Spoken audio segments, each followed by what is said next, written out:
Rocking રેનાટસ rocking અચીવર group દોસ્તો, તો આજે એક શાનદાર રિઝલ્ટ સાથે આપણે સંગીતાબેનને મળી રહ્યા છીએ, જેમને કેન્સરની અસર હતી. તો મનીષાબેન અમારા ટીમના મેમ્બર છે, એમને આ ખૂબ શાનદાર રિઝલ્ટ લીધું છે. તો આપણે સંગીતાબેનને પૂછીએ કે એમને શું રિઝલ્ટ મળ્યું છે, તો એમના મોઢેથી આપણે સાંભળીએ.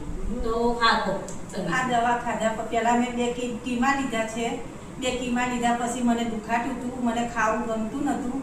અને આ દવા ચાલુ કર્યા પછી મને ખવાય છે, મને કામ કરવું ગમે છે, બધી રીતના સારું રહે છે. આ દવા ખાઉં છું એટલે મને તંદુરસ્તી શરીરમાં રહે છે અને બધી રીતના કામ કરવું ગમે છે. ખેતીનું કામ પણ મેં કરી દીધું. એટલે બેનને અહીંયા મોઢાનું કેન્સર હતું, એ મને દુખાતું હતું. મેં કીમો લીધો તો મને બહુ દુખાતું હતું, મળતું નહોતું. પણ મેં આ દવા ચાલુ કરી એ પછી મને રિઝલ્ટ સારું મળ્યું અને પછી મને ગમે છે, બધી રીતના સારું લાગે છે. એટલે હું આ દવા ચાલુ રાખવાની છું.